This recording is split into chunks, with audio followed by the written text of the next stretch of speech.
I do, right here. For the Yes, PowerPoint. folder? I took care of you. You took care of me, Yeah. as always. I was asking Senor Miguel here, podium, table, They usually don't. okay? Usually they just stand up here and Okay, we should be streaming right now. we should probably get a, What for? If they're no longer HDMI, is what you're saying? what's that? No longer HDMI? Well, they actually sent it over. What we probably need is the part for the laptop on. Oh.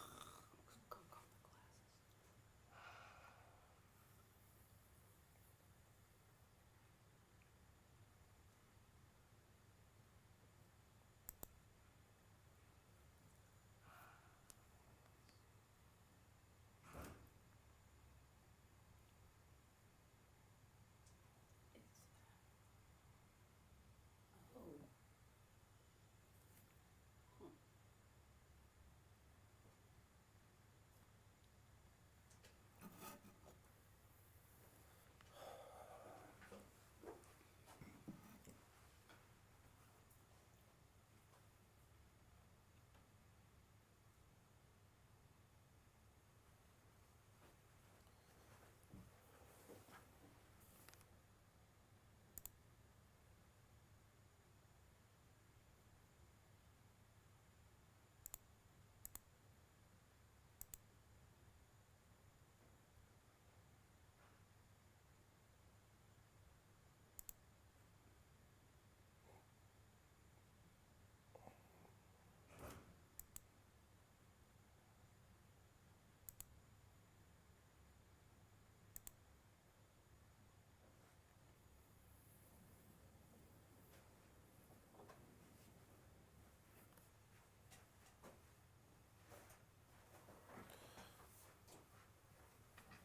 All right, Miss Deborah, I'm ready to shift this way, and I'll be out of your way.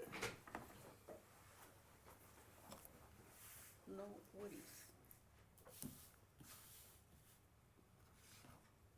Oh, you're gonna be down here and Yeah, I I'm gonna need to come be this way. that way, okay. Yeah, it's gonna be. We still probably want all, What? I still probably want all of the cord though. Always the long one we have is that black and blue one, right? The HDMI, I think so. I think it's, well, no, isn't that black one long? The one that's kind of under the strip and under the table? This way.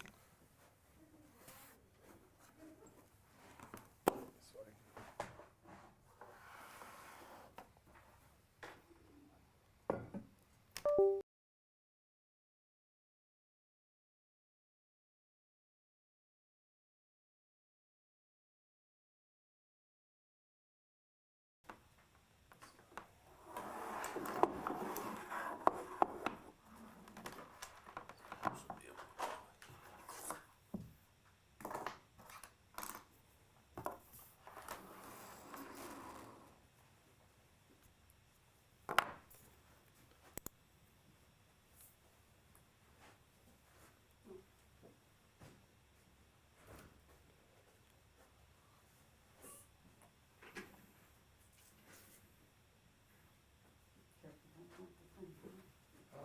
It's a pretty darn stable tripod.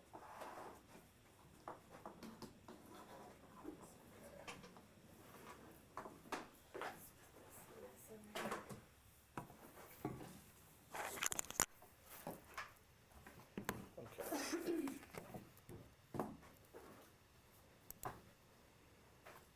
Actually, if I do that, I don't know where the card.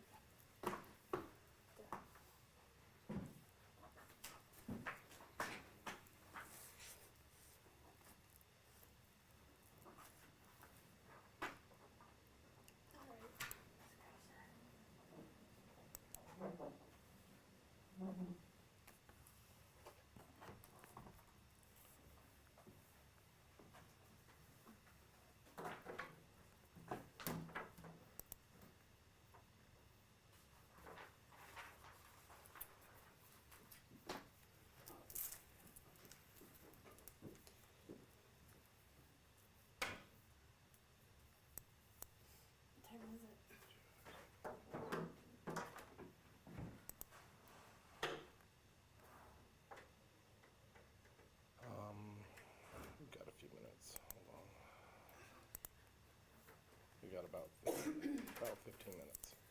Oh, I see. Huh? Can see the title and everything. So this one you guys don't have to log in as a user. Yeah.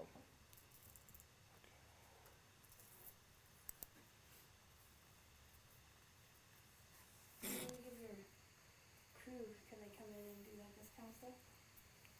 They should be able to. Yeah. When we get there, it's. I didn't know that Don was actually gonna own it and have this kind of ready. Oops. Some shit Charlie season. I just put it there.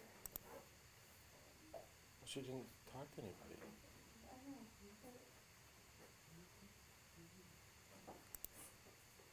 Guess what about the same crap that used to happen to me. There, then I can just pull that over, plug it in. Like that, the rest of it.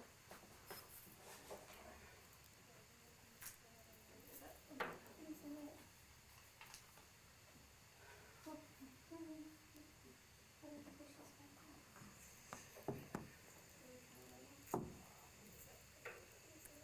Oh, usually, are there any questions? Okay. If you, and it's for him to ask him something if you wanna engage him a little bit more. Okay. Testing to see if there's anything that we're talking about. Okay.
say any other questions, they're gonna say no. If they have no questions, they're gonna look at me like, all right, Mike, or okay, Sarah, whoever's here. That'll let us know we're gonna send the stream back to the holding screen and mute them.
Do you need me to talk?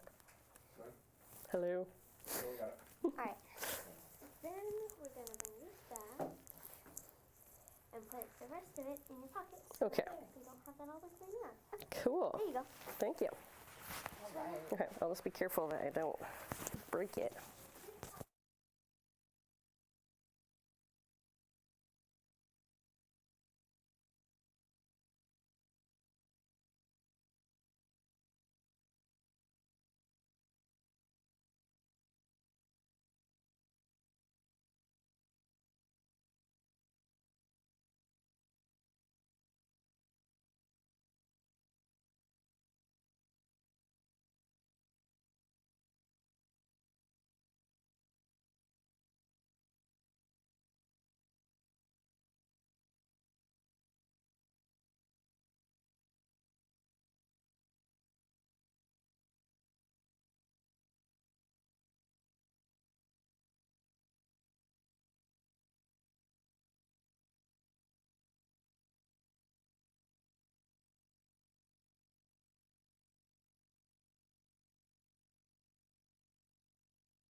Ridden and worked close at hand for more efficient management.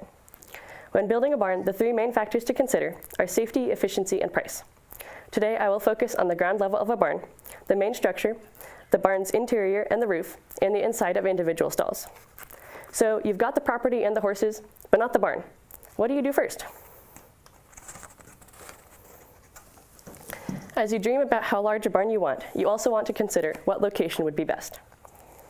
Get to know the natural drainage paths, the sunny and shaded areas, and the best ground to maximize the barn and make maintenance easier in the future. Plan for your barn to be bigger than expected, so you'll have plenty of room to grow and room for storage. Unused stalls still work well for storing equipment as quarantine stalls for sick horses. Make the tack room bigger than you think you will need to allow plenty of room for an ever-increasing tack collection. It's imperative to have a solid level foundation for your new barn. A weak foundation can't stand constant use and won't last long. The foundation can be constructed slightly higher than the ground around it, so water runs away from the barn and doesn't cause flooding.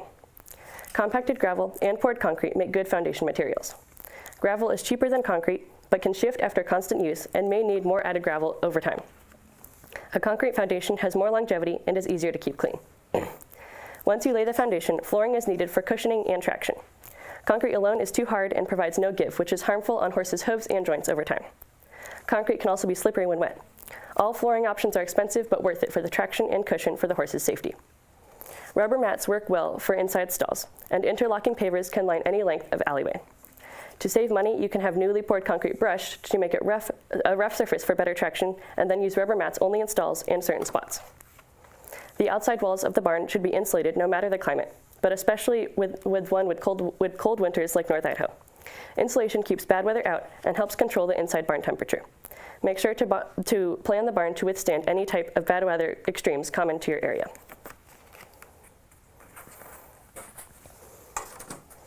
It's not practical to heat or air condition an entire barn, nor is it good for horses since they are naturally accustomed to being outside in the wild in all types of weather. However, having one area that is climate controlled, such as a tack room, is really great for preserving medication, preserving expensive tack, drying blankets, and having a place to relax after chores. The placement of water faucets in the barn is important so you don't have to drag hoses too far, especially during the winter. Install water spouts at regular intervals of 25 feet to make chores easier and simplify the care of horses. Shorter hoses are easier to drain in winter to prevent freezing. Make sure all pipes and faucets are insulated so they don't freeze either. An electrical system needs to be put in place to have light for dark winter days and late summer nights. However, barns are notorious for fires, so it's important to take precautions when installing the electrical system. Make sure all electrical wiring is enclosed inside metal tubing known as conduit. Never let wires or cords lay around unexposed. Keep hay and other objects away from light fixtures and electrical hardware to prevent ignition. Hay that is baled before it is fully dry can sometimes spontaneously combust, and even perfectly dry hay is prone to fire, so it's important to store hay in a separate building from the horses. More fire safety precautions, including having adequate fire extinguishers. Standard 5-pound extinguishers are not enough for a barn, so purchase the 10-pound ones. Make sure to keep them up to date and in a safe, easy-to-reach location. In regions that are especially prone to fire, you may want to consider an emergency sprinkler system, or using fire-retardant treated wood to potentially save the barn from fully burning down. However, both are very expensive. In case of emergency evacuation, it's a good practice to keep halters next to the stalls and ensure that all doors are easy to open and exits are easy to locate. Doors at the entrance to the barn will keep weather, flies, and dust out of the aisle. There are several options for doors: sliding doors, swinging doors, or garage doors. Sliding doors can get stuck or broken on their rollers, but they take up almost no extra floor space. Swinging doors can pose a hazard if left swinging freely, but they are simple and practical. Garage doors also don't take up floor space and roll up nicely when open, but they rattle and are very noisy in windy weather. Now let's go up on the roof.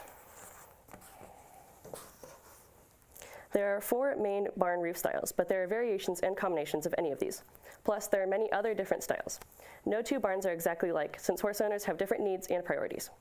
The 4 common roof styles are gambrel, gable, shed row, and monitor. Gambrel roofs have a very classic, old-fashioned style with 2 symmetrical sides that each have 2 slopes. The lower slope is positioned at a steep angle, and the top slope is more gradual. The tall roof allows for a loft to store equipment and even for living quarters above the stables. Gable roofs are simple, 2-sided slanted roofs. They allow for loft space, and rain and snow will glide off easily in the winter. The shed row style consists of 1 row of stalls with no center aisle. It's best for warm climates where it's not as important to have a center aisle to have a warm, dry place free from snow. Shed rows often have a wide roof that can extend as an awning to make an alleyway in front of the stall doors. The monitor style barn has a raised roof over the center aisle, which provides more ventilation and a spacious interior. The most popular roofing materials are sheet metal and asphalt shingles. Sheet metal is more expensive and it's loud during rainstorms, but it lasts long and is a light reflective color to regulate the inside temperature of the barn. Asphalt shingles are the standard for residential housing and are cheaper than sheet metal. Make sure the structure and material of your roof will hold heavy snow loads and will last a long time. The roof's eaves should extend between 1 and 2 feet from the outer walls so precipitation stays away from the foundation. Gutters are a worthwhile investment because they help prevent flooding, and you can even collect rainwater for the horses to drink. Ventilation is extremely important in a barn, since the smell of manure and urine releases ammonia, which when concentrated is dangerous for the lungs of horses and humans. Stagnant air attracts flies and harbors viruses. Keep stalls clean and try to reduce dust in the barn.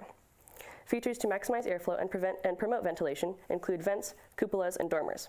Install vents under the eaves and under the ridge of the roof on either side. A cupola, or a dormer, can also be built on the roof. A cupola allows warm, humid air to escape through added vents. It's a small dome built on the ridge of the roof and is a great place for a weather vane. A dormer is a structure built out of the roof and is usually added for extra loft space or a window that can also provide more ventilation. Horses' box stalls should be at least 12 feet by 12 feet, although 14 by 14 allows for a bit more room, which is better for the horse's overall health. For the partitions between stalls, you can build solid wooden walls up to waist height and then install metal grills or continue the solid walls all the way up to the rafters. Half partitions like this don't stop infection like full partitions, but they do allow horses to see each other and observe what is going on, so they may be less bored. Artificial lighting in each stall is important so that daily chores and health checks can be done at night. Make sure light bulbs are high enough so horses won't reach them. Cover light bulbs in plastic so their glass doesn't shatter on the ground in case they break. Natural lighting is important for horses' optimal health and performance. Glass is a bad choice for windows inside stalls because it shatters easily, and broken glass on the ground will injure a horse's feet. Even plexiglass materials can shatter, but a metal grille over the window prevents horses from breaking it. It may be better, however, to not have windows and instead install doors leading to runs or paddocks, which extend out from each indoor box stall. This way, horses can go outside and see what's going on. It will prevent horses from being bored and developing stall vices, and also gives them more room to freely move around and stretch their legs, which is good for any animal. Most horses actually prefer to spend their time outside in the paddock rather than in a small box stall. All horses still need turnout regardless of whether they have outdoor access, but paddocks make for happier horses. Paddocks can be as wide as the box stall and extend out as far as you want. A door at the exit of the box stall allows you to regulate when horses will go outside. Don't feed hay directly on the stall floor because horses could ingest dirt or sand as they eat. Hay feeders placed higher than the horse's withers have detrimental effects on the horse's musculoskeletal and respiratory systems. Place feeders at or below knee height, but be careful that it will not get tangled in the horse's legs or cause injuries. One option is to secure a hay bag in the bottom of an old water tank. The hay bag means the horse eats slower and wastes less hay, thus saving you money. The water tank keeps the hay at a natural grazing position for horses, but prevents the hay bag from getting tangled in horses' shoes or legs. Horses need constant access to plenty of fresh, clean water. Water container options range from using a couple 5-gallon buckets that need to be refilled frequently, to large livestock water tanks that are difficult to clean, to expensive automatic waters with many moving parts. Water must be kept free of ice during the winter, so consider purchasing stock tank heaters or tank insulators. Heaters must be hooked up to electricity, which means there might be a bunch of extension cords all over the place during the wintertime. Insulators go around the tanks and protect them from the cold without requiring electricity access. Automatic waters are expensive up front, plus the many moving parts means maintenance and fixing can be very expensive. However, they are much more efficient and a huge time saver, especially for large barns with many horses. Always check waters daily to refill them and make sure they are working properly. Now I know for when I build my own barn that a solid concrete foundation needs less maintenance and lasts longer, so I'll pick concrete over gravel. I'll also install rubber mats for flooring in every stall and make the center alleyway out of brushed concrete to improve traction and save on expenses. Of the 4 main types of roof structures, gambrel, gable, shed row, and monitor, I'll choose the monitor barn because of the raised center aisle design, which allows for a center aisle and improved ventilation. I'll pick sliding doors for both the doors to the barn and the doors to each stall because they are easy to manage and stay out of the aisle. A paddock extending out the back of each stall sounds great because it allows for the horses to socialize with each other and to get a little more sunlight outdoors. I'll do my best to prevent a barn fire through safe electrical systems, good ventilation, and cleanliness. Now, my dream barn may look different than yours, but through careful planning and using the central principles of safety, efficiency, and cost, you too can turn your dreams into reality. Thank you for your time and attention. My sources include Perfect Horsekeeping by John Lyons, Keeping a Horse the Natural Way by Joe Bird, actual advice from real horse owners, my personal experience and observation, and various magazine articles. Thank you again. Are there any questions? Wow, that was a lot of information. How long did it take you to research all of that? The question was, how long did it take me to research all of this? So I actually chose this topic last year, and I didn't end up doing it at the county level, so I've kind of been thinking about it for a year and I've had my eyes open looking at different barns. I've been really seriously working on it for about a month and a half now, so yeah. Well done. Thank you. And my question is, do you have your own horses that you raise? Do you have your own barn in which you maintain yourself? So is that where the personal experience comes from? Yeah, so the question was, do I have my own personal barn? And I don't actually have my own barn, so I lease a horse, but I've been leasing at that same barn for 9 years, so I've gotten really good experience of that one version of kind of how we do things, how we have that set up. And it's really not the best setup, so I wanted to kind of look at how can we make this more efficient, and I learned a lot of ways, like the water faucets, to position them every 25 feet, because for us, we have to drag hoses all over the place. So yeah, I don't have my own barn, but the personal experience was through just working at that stables every week and multiple times a week and over 9 years. But, And yeah. you have your horses there then? Yes, yeah. The place you lease from? So I lease from there, yep. Yeah, nice. I thought you did an excellent job. Thank you. Yeah, very thorough. A lot of great pictures to really illustrate what you're talking about.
We've all heard somebody talk or watched a video and thought, wow, that just made me lose brain cells. But have you ever wondered what actually happens when neurons in the brain start to die? Well, today I'm going to be talking to you about a condition called cerebellar amyotrophy. Hello, my name is Haley Velasco. This is my second year in Horse 4-H through the Panhandle Pioneers, and I'm going to be telling you about this deadly disease. So today we're going to go over 6 main topics. The first is, what is this disease? The second is, how does it come about as far as gene transfer from parent to offspring?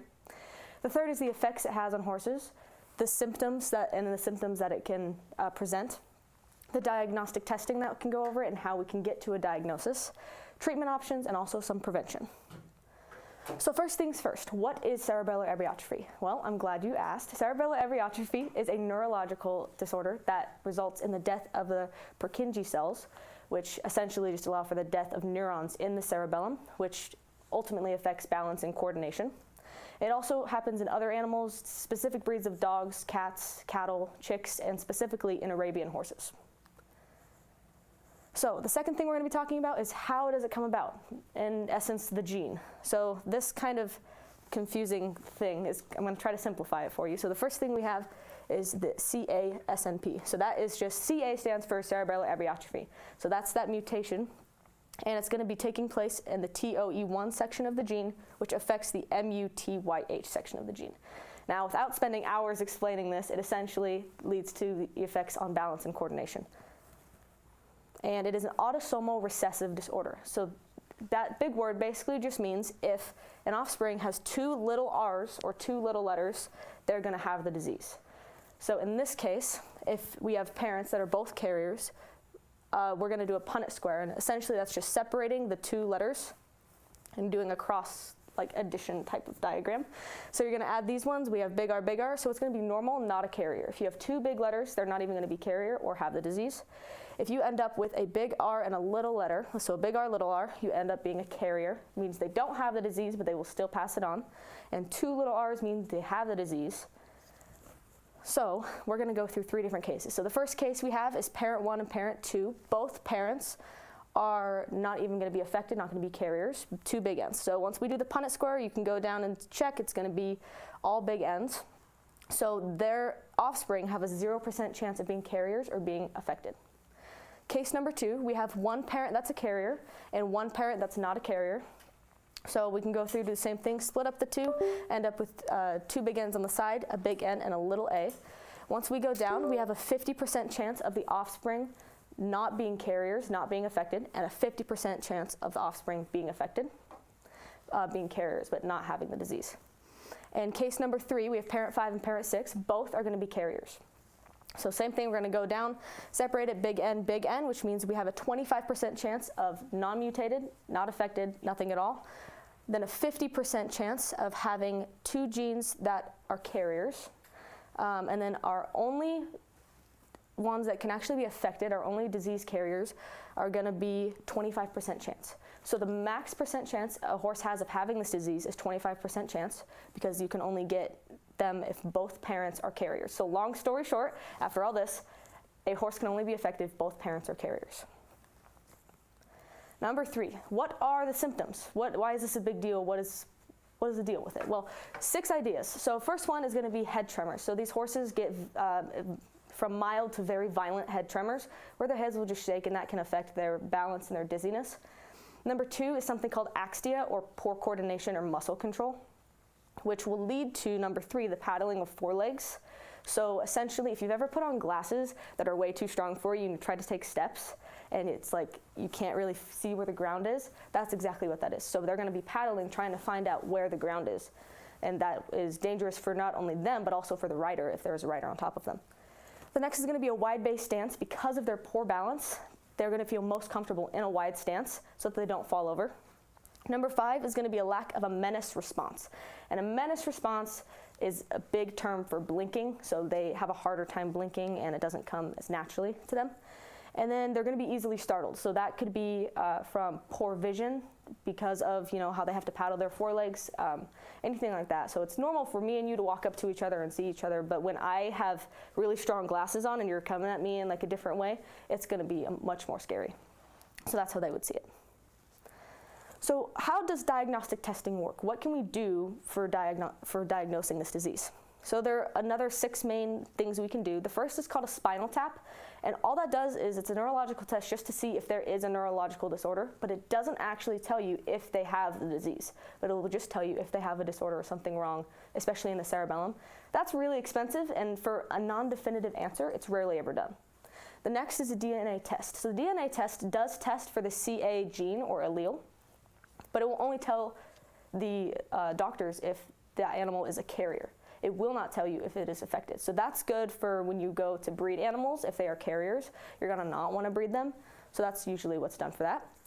And the next 3, X-ray, ultrasound, and MRI, are all used to just rule out other physical deformities and diseases, so like dislocated hip or lack of a bone or an extra bone or some bone growth or something.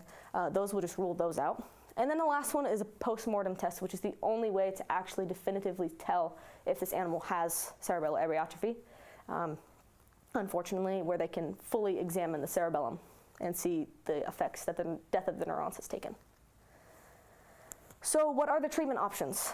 Well, unfortunately, there are none. So depending on the case of the animal, they are either euthanized or put out to pasture. So some animals get it so severe that they can't even stand up. And in that case, they will be euthanized for the most part. And then some animals have just mild head tremors maybe. And they won't be euthanized, but they shouldn't be ridden. So they will often just be put out to pasture just to kind of live without having to do any labor. And last, how do we prevent it? Well, the only way to prevent it is smart breeding. It's not contagious or anything. It just comes from parental genealogy. So you just have to breed them smart. Make sure you check for the CA allele. So if you are going to breed a mare that is a carrier, don't breed the mare to be safe. If you end up testing both horses to see if both are carriers and one of them's not and one of them is, it's still recommended that you don't breed them. Just because science may be perfect, but the scientists might not be, and the tests might be wrong, and things like that. So it's just always be safe and don't breed a horse that is a carrier. So today we discussed what cerebellar amyotrophy is and how it is a neurological disorder that affects balance and coordination.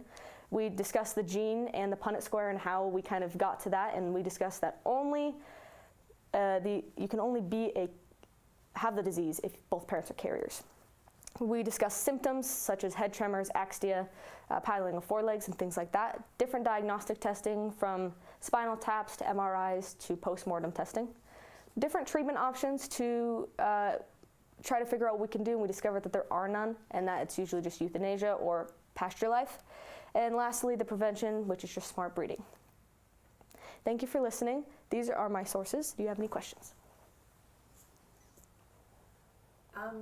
About what age, when would you see this occur in horses? Is there a typical age in which you'll start seeing those symptoms mentioned? Yeah, so it kind of depends. It usually comes between 4 to 18 weeks, I think. So you have a really wide time to kind of see if this horse is affected. Some studies I saw said like 4 to 6 weeks. Some said 4 to 18. Some said just 18. So it really kind of depends on that one. So then generally that's really young when they're still foals, right? So Yes, horses are very young when they start exhibiting these. typically are they put down and is that general practice? Yes, horses are typically put down if they have if it's that severe, unfortunately. So are there cases that are, that young, that are not as severe, so you wouldn't necessarily want to put the animal down? Yes, there are some cases where it is not going to be as severe. As mentioned earlier, some horses just get head tremors. Some horses just get the poor balance. And again, it depends on the severity. So some horses, when they're born, can't even stand up. Mm-hmm. And that is when usually euthanasia is the best option. But for the most part, if it's not going to severely affect them to where like they'll be breaking bones every day, they're not usually euthanized. What do you do with a horse like that? You can't really do much with them for the safety of the rider and for them. Riding them or exercising them in big amounts of time is not going to be a smart option. So typically they just are put out to pasture, which is why people usually euthanize them for themselves and for the horse. Will the symptoms progressively get worse? as the animal ages, if you decide to not euthanize it, will they continue to exacerbate themselves there? Yeah, so it kind of depends whether or not the symptoms will get worse based on the animal, honestly. So I saw a couple studies say that sometimes it gets worse. There was one study that was the School of Veterinary Medicine study that I looked at, said that some get better over time slightly. Other studies said that they just get worse and they keep breaking bones. So it is honestly, and that's why this was so hard to research, because there's not a ton of information on it, because it's such a case-by-case disease, unfortunately. So it kind of is up in the air for that one, yeah. Cool. How long did you take to do all this research? Well, I started February probably, and then I took a break because school was kind of kicking my butt a little bit. But it took me about a month to gather all of it, because I had to go through a scientific research thing where it was like very confusing. And that's where I got the gene information from, because it went through and it explained how each gene was affected, which was like hours of reading. That took forever. But going through that was able to help me figure out what was true from other sources and things like that. But that took me probably the most time, probably about a couple weeks just to read through that properly. It's a lot to digest. Yes. Well, do you have your own horses, and you have experience with horses, and maybe have you seen something like this before? Yeah, so I actually lease my horse, so I don't personally own horses. But after looking at a few videos of watching these horses, there's not a lot out there because it's not a common disease, but watching horses react to this is really interesting. Humans can have this disease too. It's just cerebellar cortical degeneration. And you can, there was a video of a little boy who was walking sideways, and you can't stand up properly. And so it's the same for horses. So he was pretty much standing at like a 60-degree angle, walking not right. And so that's what happens with horses, except with 4 legs, and so it's a little bit different. But watching videos of horses running around and with their head shaking, that affects their balance and their dizziness. So personally, in person, I have never seen this before, but watching through videos, it is pretty sad. Thank you so much. Awesome. Thank you very much.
Hello, my name is Logan Fisher. I've been in 4-H for 5-6 years, and I'm presenting the legislative process. So first thing in the legislative process is creating the bill or the legislation or the law that wants to be passed by legislators in Congress. So this is what a bill looks like typically. This is the bill that I was a part of during the KYG conference this past February. So first off, the legislature sponsors a bill, so they decide to help research and develop the bill itself. And then the Speaker of the House, they choose a committee who oversees the bill. I'll be talking about the committees in a little bit. And they also, the bills also get voted by both the senators and the House. So both the House and the Senate has their input on both of it since it goes to national law. So parts of the bill, so I'm going to go back and forth. So the title, the top of it, it's going to talk about the statement that identifies the bill, talks about like what the main umbrella term overview what it is. The preamble is just going to introduce the bill. It talks about what more it is. And then the enacting clause is put on the bill when it's going to be enacted into law. So usually when you see a bill enter on the floor, it usually doesn't have that yet until it gets signed off by the president. The sections, it's going to talk about the different parts of the bill that's going to include. So here we go. So at section 1, it's going to talk about more information about the bill. The definition is going to talk about more in depth about what the bill is going to include, and yeah.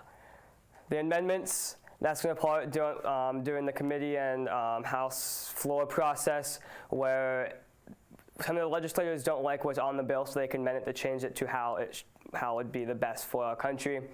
And the effective date is when it's going to go into place, because the bill usually isn't going to be enacted and that day it gets signed. It's going to be a little bit like months or years even after. And then sponsorship at the bottom is going to say what legislator or legislators are going to working on the bill itself.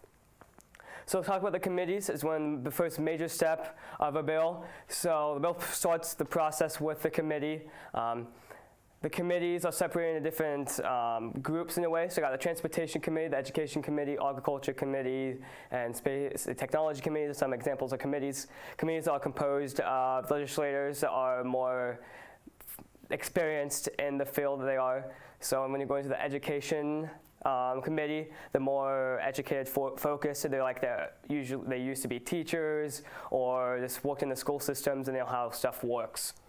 The committees are usually where they amend the bill to change how it's worded and what's going to happen to the bill, and also where they debate the bill.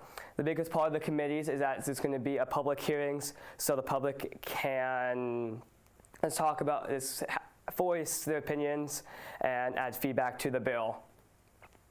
So here's the major things that the committees can do to the bills. So they can pass, that's going to do nothing to the bill, and just going to bring it to the House floor without recommendation. So it's going to there's nothing really going to change to it. To be placed on general orders for amendment, it's going to be where they're going to bring it back to the legislator to be amended. Do not pass, so that's where it's not going to pass. It's just going to be in limbo or it's going to die.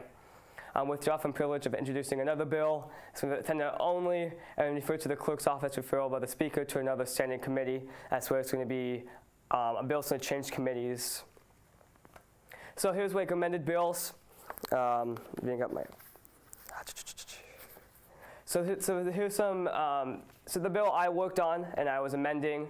So the original bill, it was talking about how the very first one I've noticed amending it was that you're supposed to get a C or higher to pass the bill.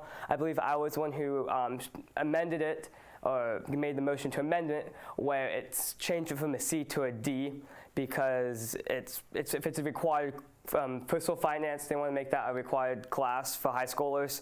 And if you're trying to make everyone take a class, everyone's going to do it, so it should be a D. Another one is about when you can take it. So on the original bill, it's talking about between 9th and 12th grade. And the Mendon, this is the one I majorly one I push, which is from 7th to 12th grade, because I personally been doing high school classes since 7th grade. So it's being able to take that class early, be able to open the periods up to take more classes. So the rules of committee, the rule committee, that's where they decide, like the amount it gets debated on the House floor. The rules of debate, because usually on the House of Representatives, they have a limit on debate, which is about 40 minutes. That's the major difference between the House of Representatives and the Senate. And also how much amendments, because usually you don't do amendments on the House floor, but it sometimes is allowed for like 3 or 4 amendments. So House of Representatives, so they usually serve about, they serve about a 2-year term, so every 2 years is election. So there's amount of representatives per state depending on the population, that's how many districts there are, because in California there's 52, and Idaho has 2, and like Montana I believe also has 1. So in total there's about 435 seats in the Senate, the House. Requirements for to be part of the House of Representatives, to be at least 25 years old, a citizen for a minimum of 7 years, and have to be a resident of the state, because I can't go represent Montana even though I live in Idaho. I can only represent Idaho. The biggest thing that the House does is they do tax and revenue bills. The Senate cannot touch that or make bills for tax bills, so that's where the House does. They need a majority to pass, so I believe it's 2/3 of it has to pass it to be able to pass on to the next step.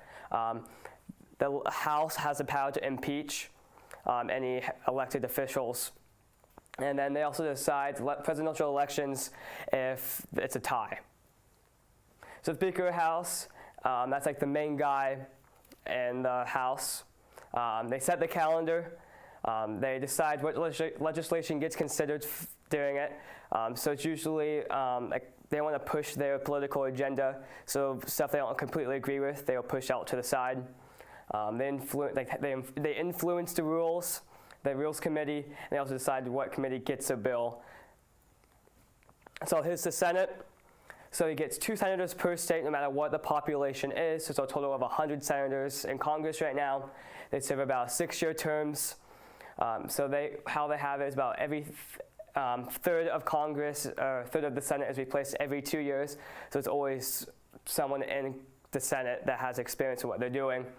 They have unlimited debate, and that's the biggest thing between House and the Senate. So you have filibusters where they debate so much, they're trying to push the bill off so that it delays the signing of the bill. So the debates can last weeks or even months. Requirements for the Senate have to be at least 30 years old, you have to be 9 years as a U.S. citizen, and have to be the resident of the state. They also do treaties. They also do appointments of the executive officers, so they can decide who's going to be running for president, all the cabinet, and stuff like that. They do the impeachment trials, where the House does, they impeach the president, while the Senate does the trial of the impeachment. So majority leader is similar to the Speaker of the House. They're elected by the parties. There's a minority and major leader. The major leader is the one usually the most Republicans and most Democrats in the Senate. Every cycle there is going to be a new one. And the minority and majority leader, they work together. Senate, they want to work together, not like the House where they're separated. On the House floor, one half of it is Republican, the other half is Democratic. So they work together. So the president, this is the last step usually for the bills. So the requirements for president to be at least 35 years old, is to be born in the U.S. and be a resident for 14 years. So you can be born in the U.S., move out of the U.S., then you can move back, but you have to wait 14 years to be president. The 4-year terms, maximum of 2 terms. They preside over the cabinet, so they're in charge of the cabinet. They make treaties and appoint ambassadors, U.S. officers, and judges, so they make one of the more bigger decisions. The commander-in-chief for the military, so they make the military decisions, except declare war, which the Senate does. And then they sign and veto laws. That's the last part of the bills, is that this president or even the governor, they sign off the bill to enact it. So the election process for the president, first the campaign, and then the voting. The voting requirements is U.S. citizen, resident of the state you want to represent, 18 years old and must be registered. I believe it's 48 states. They have 48 states. They have it where whoever gets the most votes is where they get the electoral college. Well, I believe it's 2 states where it's a little bit different. But they vote indirectly. They vote for the electors, so like the electoral college, where they get the amount of electoral colleges or things they get is the amount of seats they have in the Senate and the House. So I believe Idaho has 4 total.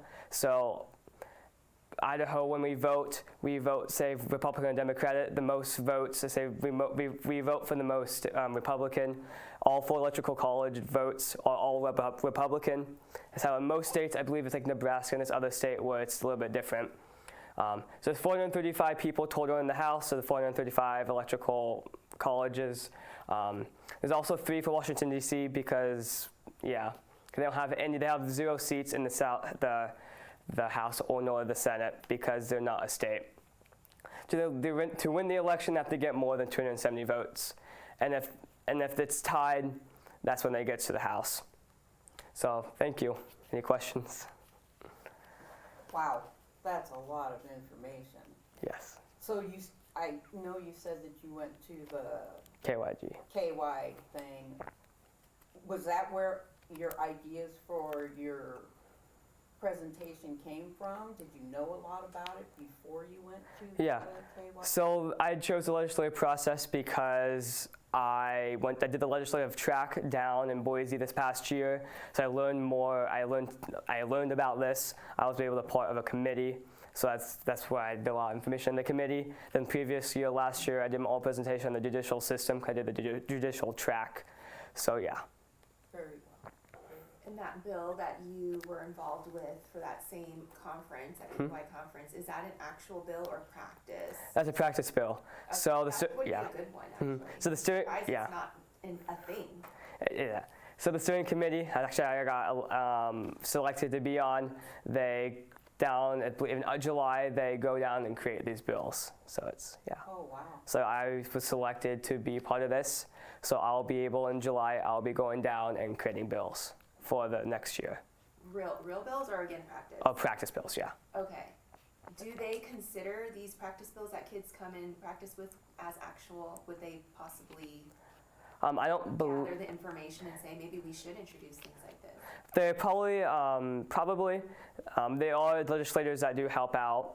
Like on the committees, when we did the mock legislative session, we had someone from the actual education committee come join us. So probably this did help open up more views, especially from students themselves. That's great. And then my other question is this something that you have a high interest in, that you want to, so you're a senior in high school right now? I'm a freshman.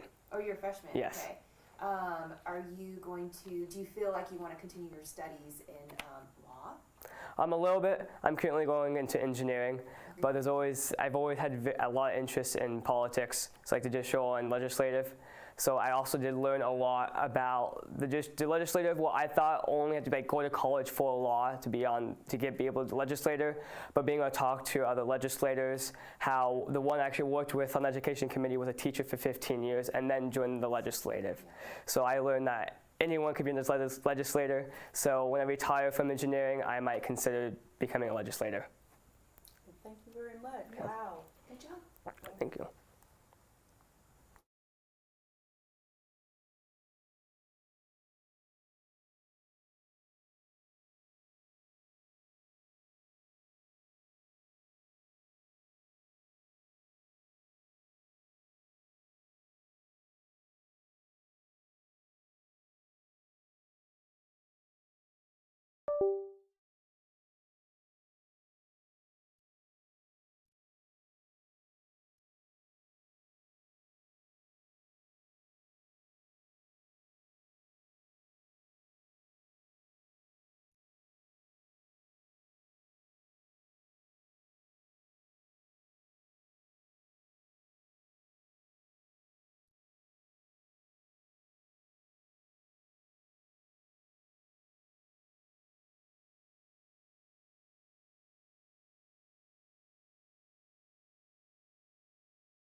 Hello, my name is Samantha.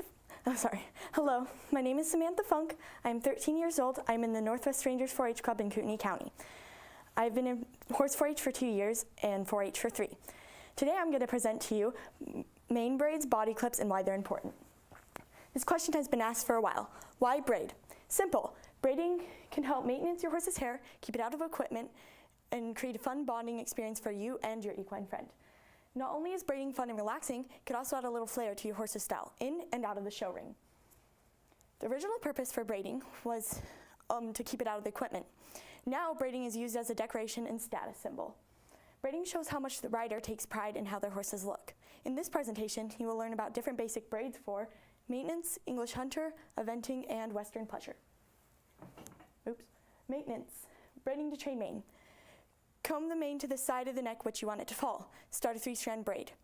Dampen the braid, and then tie it with a knot, with a band. English hunter braid. Start with a lightly dampened mane. Separate about 3/4 of an inch of mane. Start a 3-strand braid. Stop braiding halfway through. Use a piece of yarn and add it, and then start braiding. Pinch the end of the braid with one hand and use the other one to separate a piece of yarn, and then pull one side of the yarn under the other to create a knot.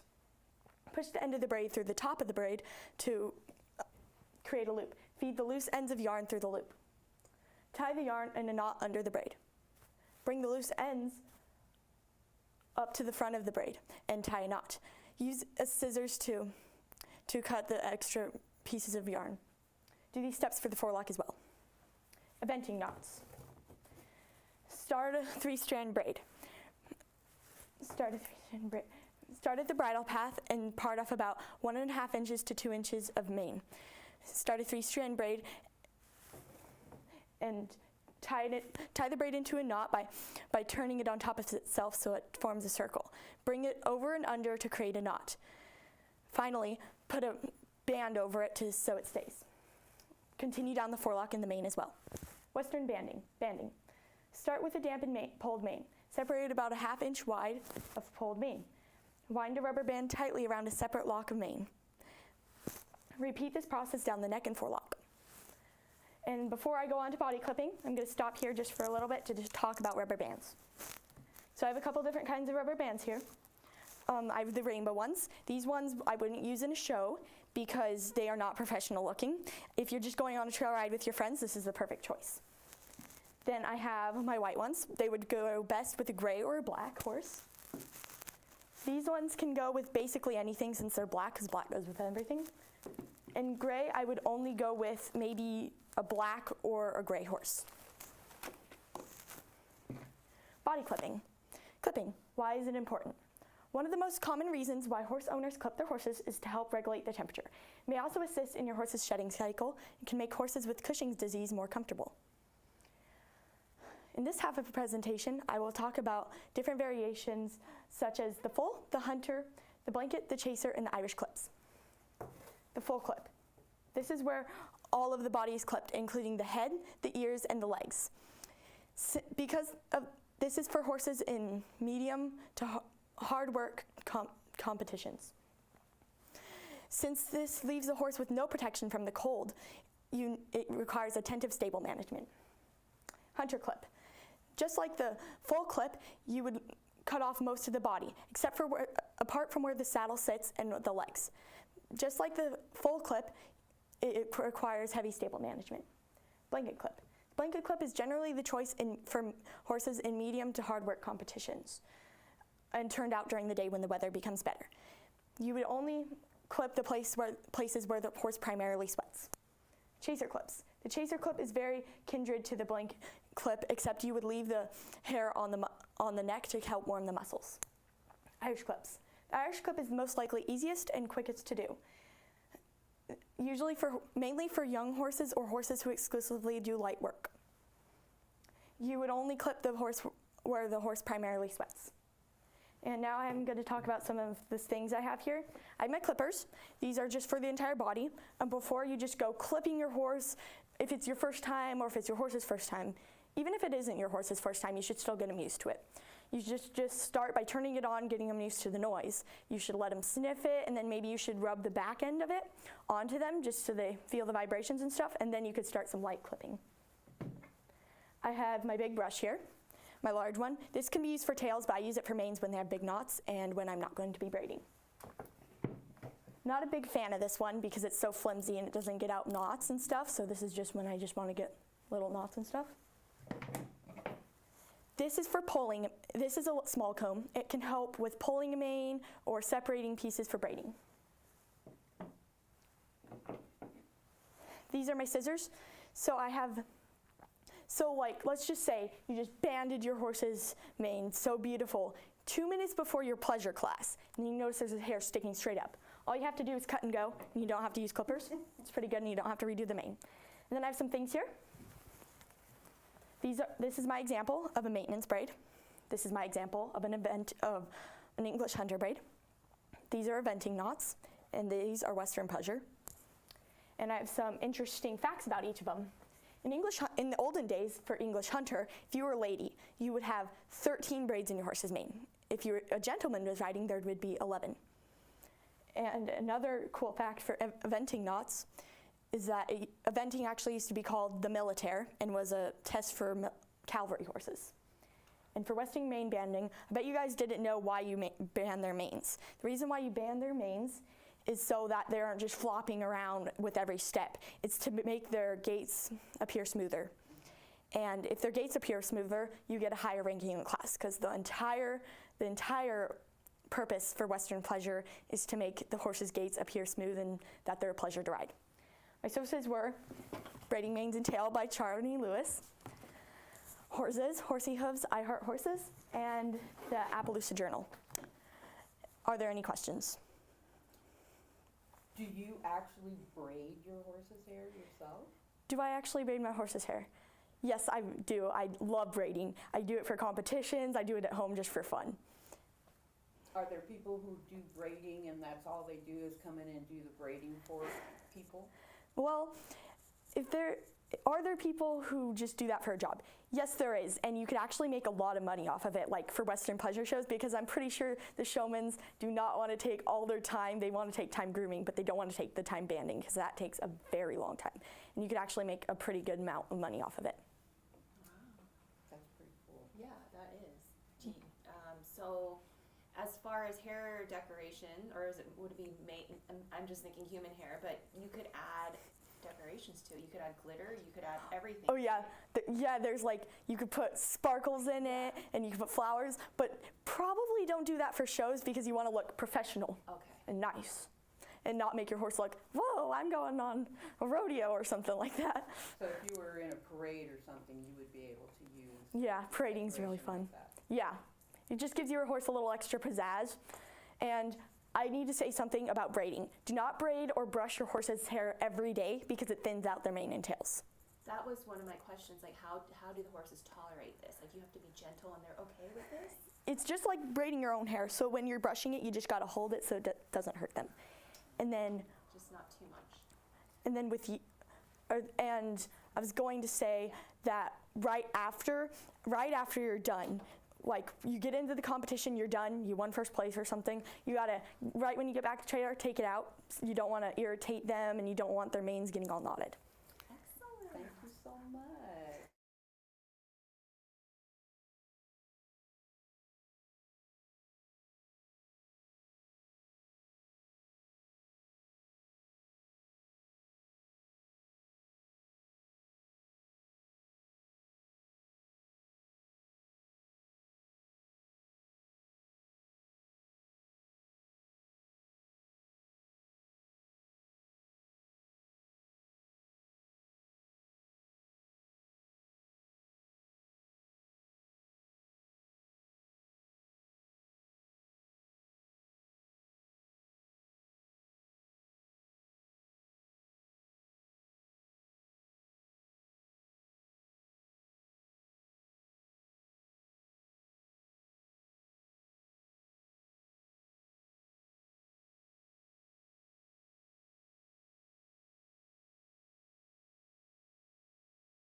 Hi, my name is Silver Goldade, and it's my 3rd year in 4-H and my first in Canyon Wrangler.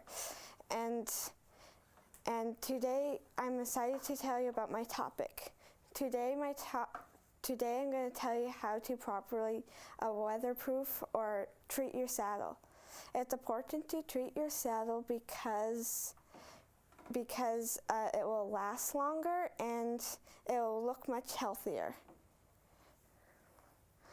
I just recently conditioned my saddle and my saddlebag, so I thought I could demonstrate it for you. So you want to grab whatever you want to weatherproof or treat, and grab your conditioner.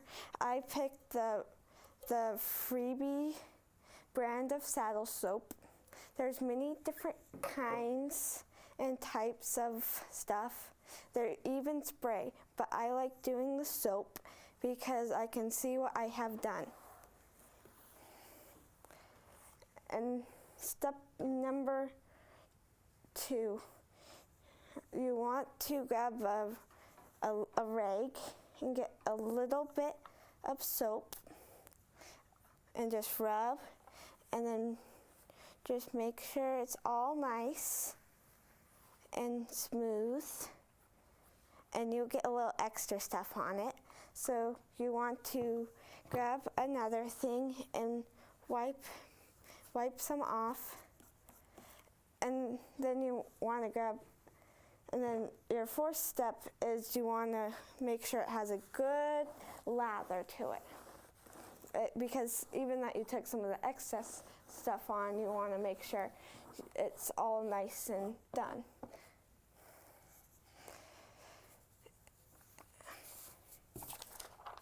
And my 6th step is make sure it's all dry, and that it takes about 20 minutes to dry. It should look all smooth and dry. You want to try to make it smooth and all nice. And this is how you want it supposed to look like. It'll take about 20 minutes. You don't want to do it any longer than 20 minutes. You want to make sure it's 20 minutes before you go riding or anything, because it will mess up your saddle and it could affect your horse. And then it's best to do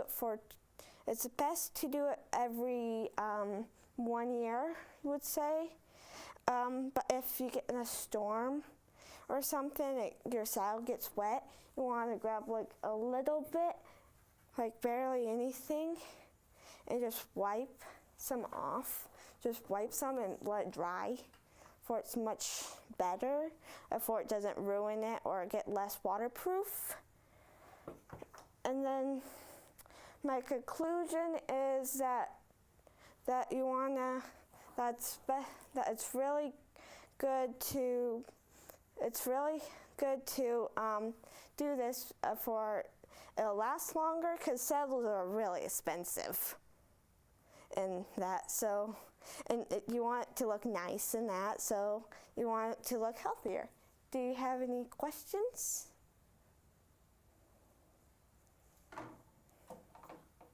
So when you are using the saddle soap, it's called soap, and you mentioned lather. Is it actual like soap? It actually bubbles up? Is that what you mean? Like, what would it look like? It sort of look. Like a wax? It's more like a wax, sort of.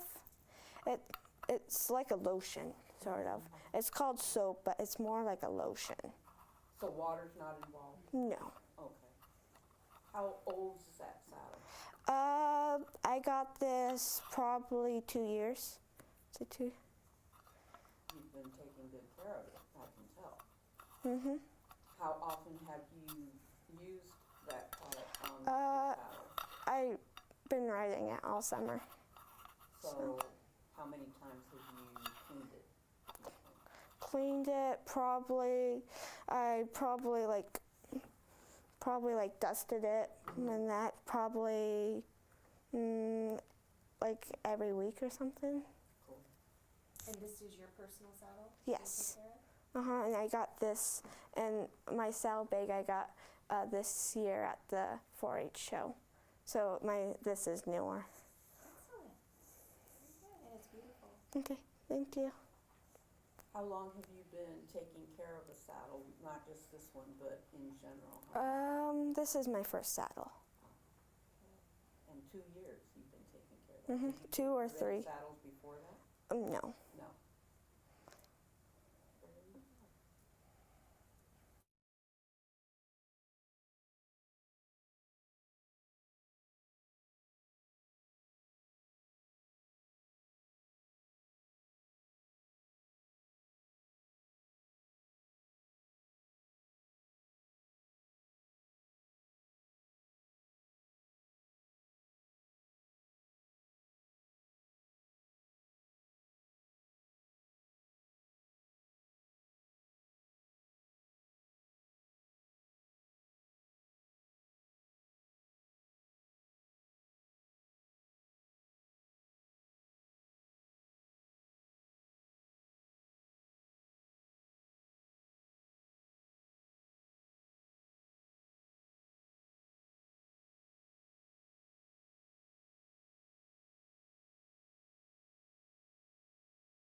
Hi, I'm Caitlin. This is my 4th year in 4-H. I'm 12 years old, and this is my 2nd time doing oral presentations.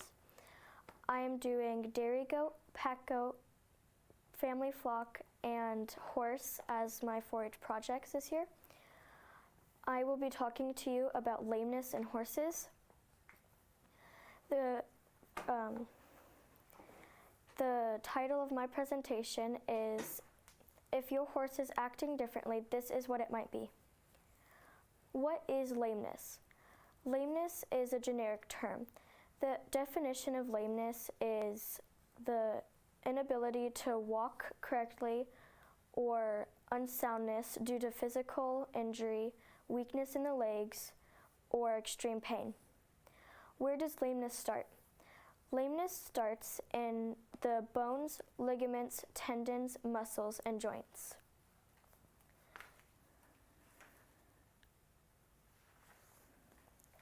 What causes lameness? There are multiple potential causes for lameness. Some of them are pregnancy, disease, hormones, drinking cold water too quickly, infections, strains, sprains, and fractures.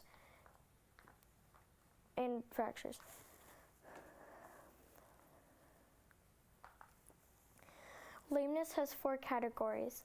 They are front end lameness, hind end lameness, compensatory lameness, and neurological lameness. Front end lameness is the head bobbing. Symptoms of front end lameness are head bobbing, a small limp, and a difference in range of motion. A difference in range of motion is where a horse has a decrease or change in the range of motion, where if your horse hurts its shoulder, it will not want to extend its leg all the way out. It will have a shorter stride where it goes like this and a smaller stride. Hind end lameness is head bobbing and a difference in range of motion. Compensatory lameness is a compensatory movement to alleviate pain and a small head bob. In the asymmetry of the vertical withers, the symmetry in the vertical movement of the withers. Neurological lameness is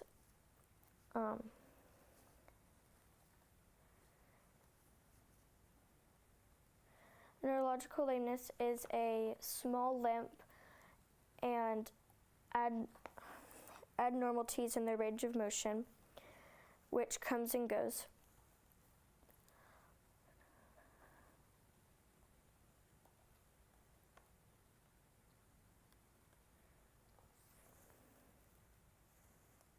Later in the neurological lameness, your horse will have frequent fallings and have seizures.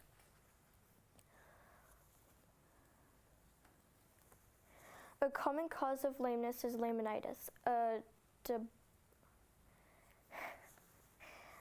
deliberating hoof disease. It causes inflammation and damage to the tissues that connect the bone to the hoof wall. If your horse has laminitis and you give it a nerve block, that horse will be partly numb in the neck area and lower down the legs, so it won't feel the pain, so it won't bob its head. So you have to pay closer attention to the higher areas of the legs and where the pain is that you know of. But if you don't give your horse a nerve block, then it will bob its head because it can feel the pain. And bobbing its head, when the foot that goes down that has lameness, the head will go up. So it would be like this, like that as it walks. So that's what the bobbing of the head comes from. It can sometimes be harder to distinguish between neurological lameness and muscular lameness. The difference is that neurological comes and goes, and it's it has a random appearance to the gait. They have shorter strides sometimes, and it's short. Sorry. How do you know it is lameness? You can look for signs and symptoms that include a shorter stride, hotter to the touch, and it will be dragging its toes and pointing their toes. Sometimes will be inflammation, reluctance to stand, not wanting to move as often as it normally would, so not trotting or running around as it usually does, or as you're working with it, it might not want to go somewhere, even if it knows that place really well, and you turn its head around and like see what's wrong, and it still won't move. It's probably lameness. Can you heal lameness? You can heal lameness, mattering on how severe the injury is, or disease it has. if it's a really bad lameness, it might not be treatable and you might have to put the horse down. But vets usually recommend a nerve block, which is a local anesthetic that is injected into the area of pain. Medications that can be used are oral or injectable medications.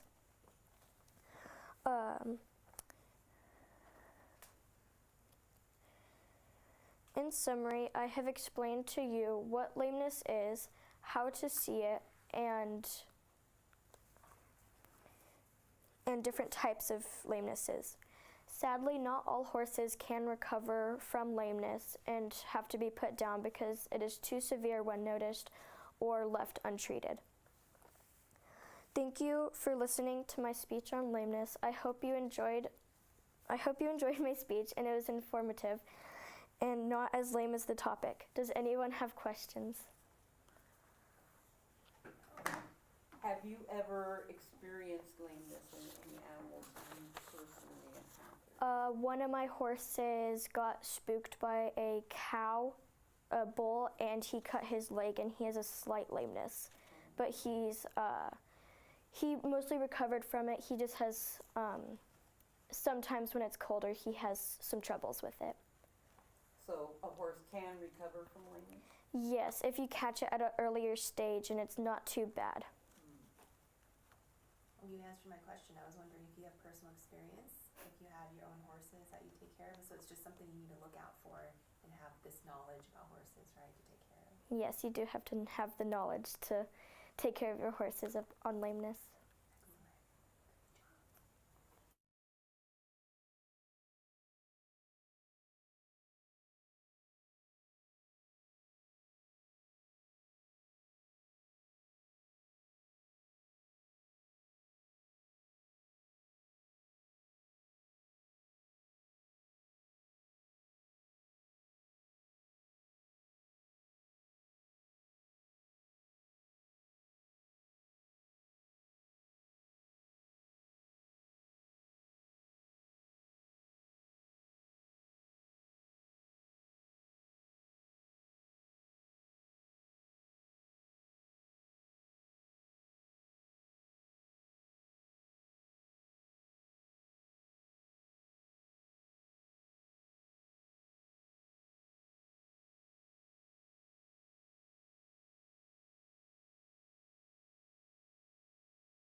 you want to start?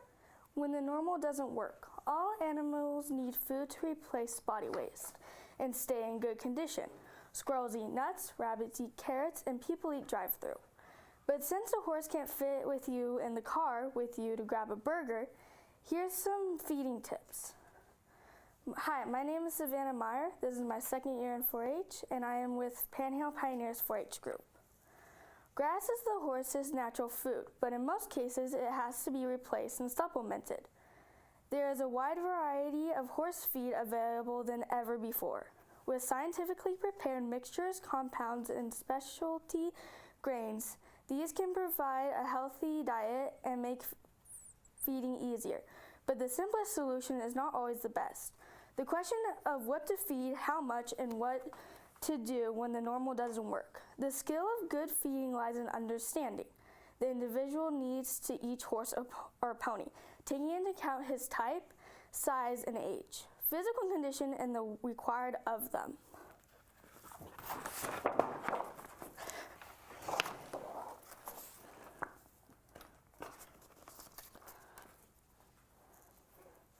In this talk, I will touch upon the rules of feeding hay, health, and what upon the rules of feeding hay, and what I had to do when the normal did not work.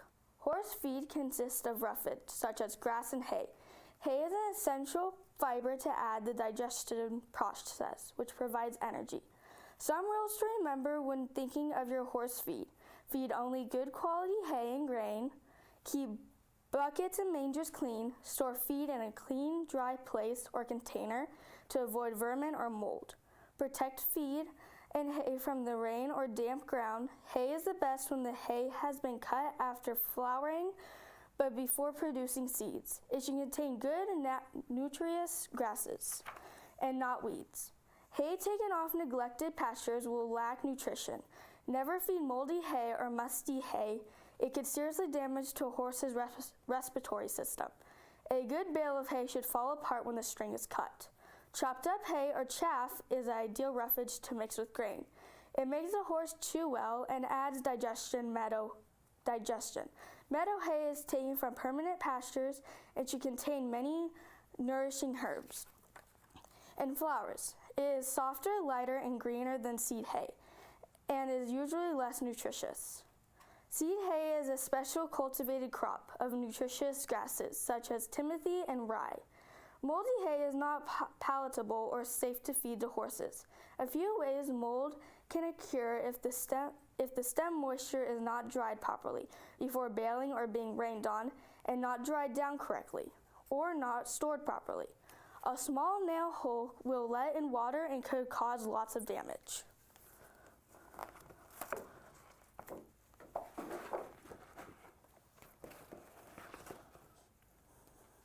Hard food like oats and barley are highly nutritious, but low in fiber. They should not be fed alone to obtain the full benefit from grain. It should be mixed with some bulk food, so that is digested slowly. Oats give energy, and they are the ideal grain for horses, being highly digestible and light, but they should be rolled to allow for easier chewing. Barley provides energy and bulk. It often replaces oats as the basic grain rotation. Wheat is not suitable unless crushed or boiled, and feed in small quantities as it absorbs water, swells, and causes colic. Other mixes and supplements such as beet pulp are appetizing supplements and good source of fiber, but if not thoroughly soaked can swell in the stomach and cause colic. Salts, minerals, and vitamins are only fed when you know it to be lacking in your horse. Succulents like sliced carrots and apples add variety. Bulk foods keep a horse digestive system in running order, and concentrated foods build muscle and provides energy. The right balance is vital. The benefits of good feeding will be lost unless the horse's teeth are in good condition to chew and digest it properly, and the horse should be wormed regularly. Worms eat the horse's food and get into the bloodstream, causing loss of weight and anemia. Damage to the bowels, and in bad cases, liver, lungs, and blood vessels can be seriously injured. But what do you do when you are doing all this and your horse just doesn't seem right? Let me tell you about my personal experience. Patrick, my pony.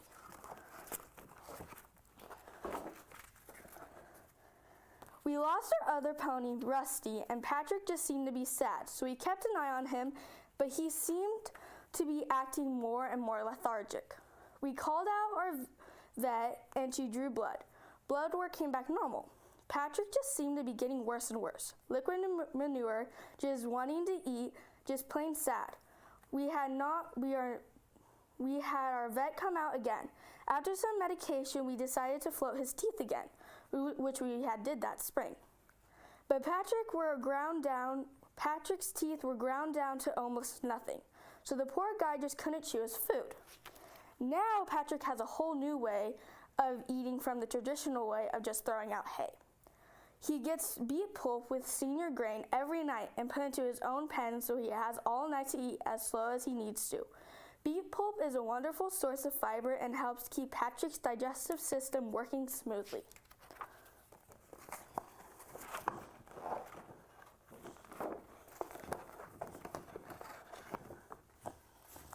In conclusion, there are so many more options for horse feed than ever before, which gives your horse a healthy diet and makes feeding easier.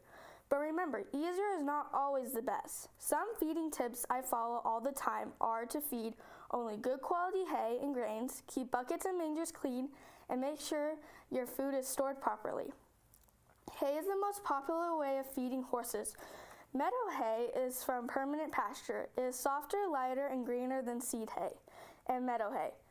Hay usually is less nutritious of nutritious grasses such as timothy and rye. It is hard and crisp to touch, but has a sweet smell. Moldy hay, but should never be fed to horses. Salt, minerals, and vitamins you should only feed if your horses seems to be lacking those nutritious values. Apples and carrots are a fun way to add a little extra flavor to your horse's life. Good feeding keeps a horse's digestive system in running order, and the right balance is vital. Warming and teeth cleaning are a great way to ensuring your horse is using feed to its fullest. And last, just because the traditional way doesn't always work, be willing to try new ways and adapt. I got my information from a book called Feeds and Feeding and from personal experience of when the normal does not work. Thank you for your time today. Are there any questions? My goodness, so Patrick the little pony, how long did that whole process of trying to figure out what to do with him, how long did that take? Probably around a month. Well, we just noticed that he was starting to not act well, so we just kept an eye on him for like a couple of weeks, and then we thought like it would be a good option to call out our vet. And then the blood work probably took like a week or so to come back, and then the vet came out and told us what we needed to do. So Patrick is a senior pony? Yeah. I assumed that because you mentioned you gave him like a senior blend type. Yeah, so senior grain is not like, it's a grain and it has like a lot of nutritious values to it. So it would be good to mix with the beet pulp, for then he has all the values for it, so. How did you lose his buddy, the other horse? Was it a pony? Can you please repeat that one more time? How did you lose your other horse? Oh, the question was how I lost the other pony. So that was Rusty, and we were in our press barn, so we do hay, and the ground was all hay, and he accidentally slipped and hurt his hip. So it just kind of went downhill from there, and we just had to give him medication, and it didn't work, so we had to put him down. That's sad. Yeah. Very well presented. Thank you.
Hi, my name is Eden, and this is my second year in 4-H.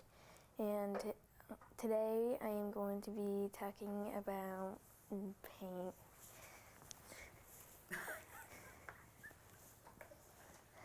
I'm just kidding. Today I'm going to be talking about the American paint horse.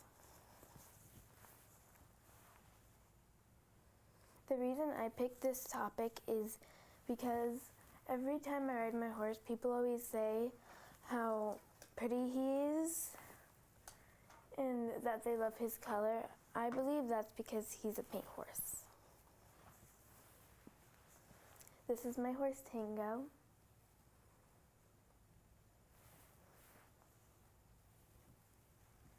And this is what I am going to be talking about today.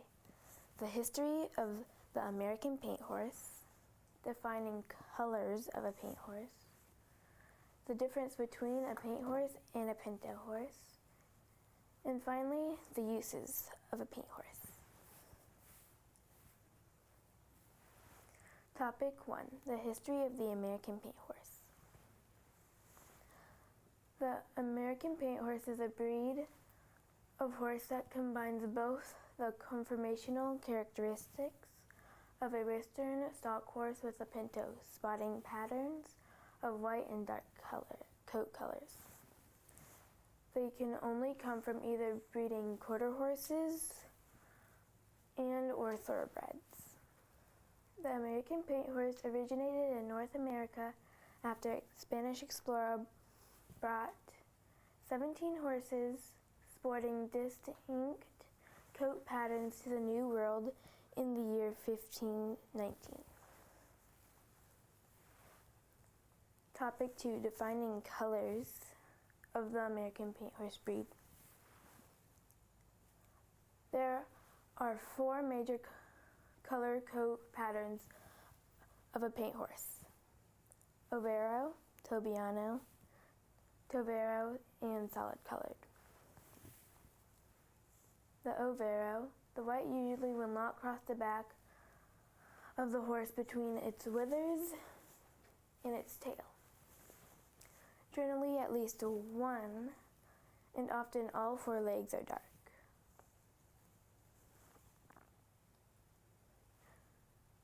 Generally the white is irregular and is rather scattered or splashy. And in this horse, it's splashy.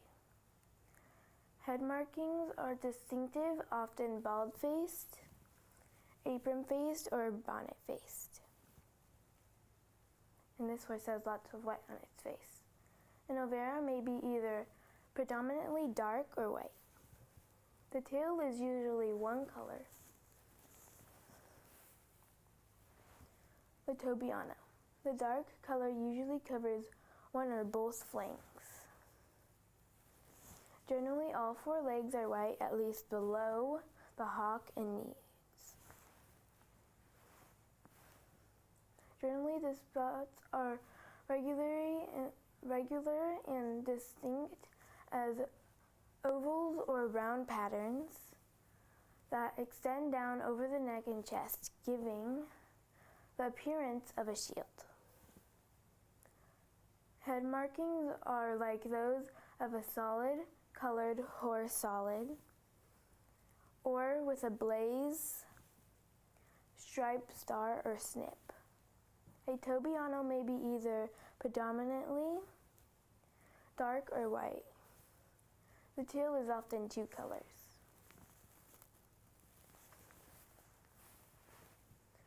The Tovera, which is a Tobiano plus Overo pattern. One or both eyes are blue. Dark pigmentation around the mouth, which may extend up the sides of the face and form spots. Chest spots in varying sizes, these may also extend up the neck. Flank spots ranging in size, these are often accompanied by smaller spots that extend forward across the barrel and up over the loin. Spots varying in size at the base of the tail.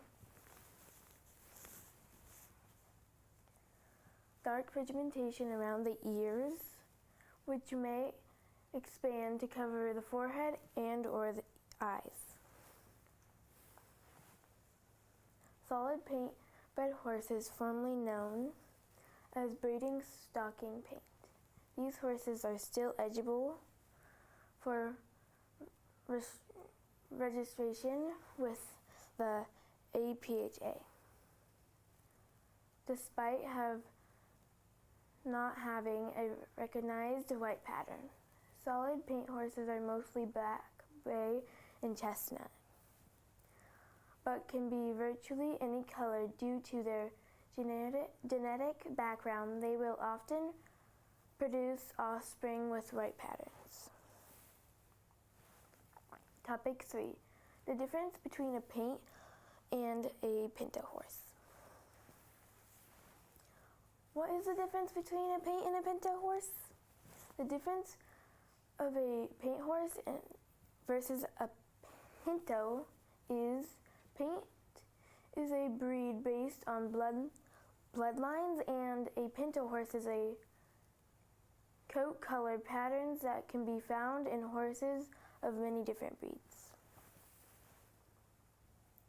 Pintos, however, can be paints.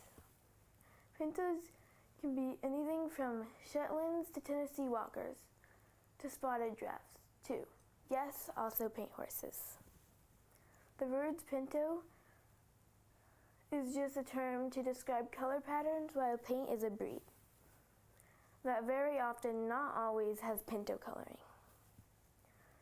So while almost all paints are pintos, some are born solid. Not all pintos are paints.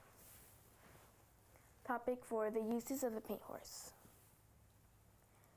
Today, paint horses are used for pleasure riding, breeding, improving the breed, companionship, showing, and sometimes even used in movies such as Hidalgo, and used in Native American ceremonies. They're an all-around horse with good temperament and the ability to do many things. Today I have taught you many things about the American paint horse. We have learned about their history, different color patterns, uses of what makes them their own breed. Thank you. Very nicely done. Any questions? I had no idea that there were two different things.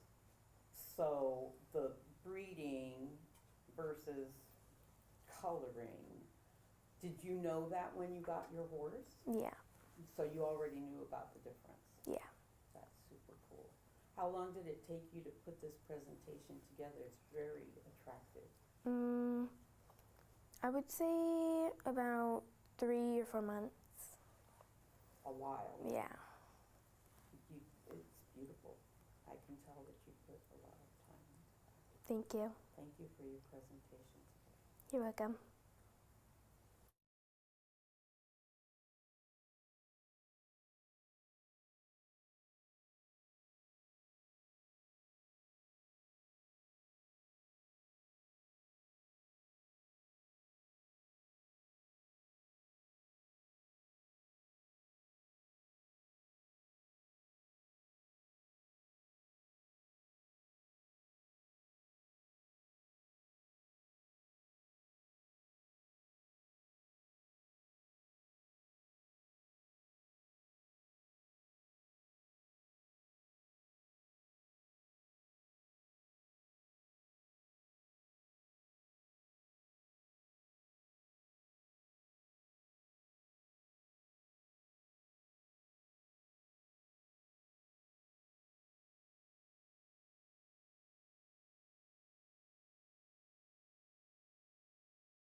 Hi, my name is Isabella Fisher, and I'll be talking about the wonderful world of rocks.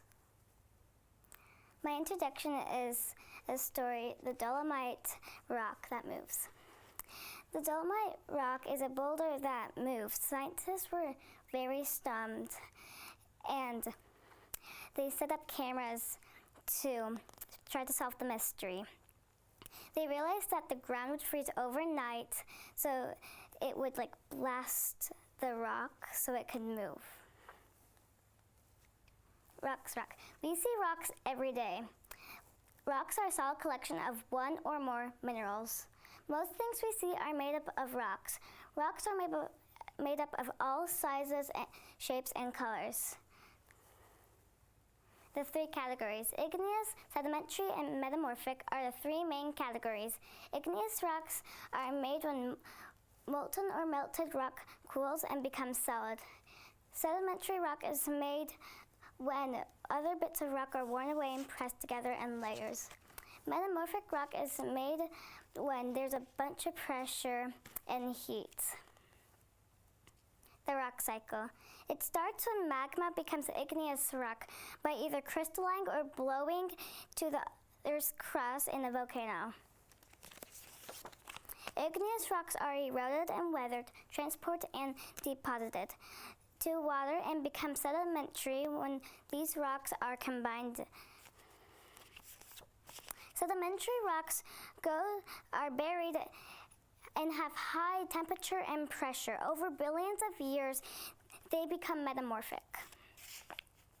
Metamorphic rock melts and goes to the surface, and the cycle starts over again. Are gemstones rock? That is a really good question. Gemstones can sometimes be rock. Lapis lazuli is one example of a rock that is a gem. My favorite rocks. Diamonds are my favorite rocks. The category is sedimentary. They're the hardest rock in the world. They're one of the most expensive as well. Diamonds are found in kimberlite rock deep in the crust. Amethyst is my second favorite, aka my birthstone, February. They're usually, I think, always purple. They're a quartz. Amethyst actually means not drunk. When they're heated, amethyst can turn into citrine, November's birthstone. Amethyst ranks 7th on the hardness scale. Once a single amethyst weighed about 164 pounds. Let's move on to obsidian.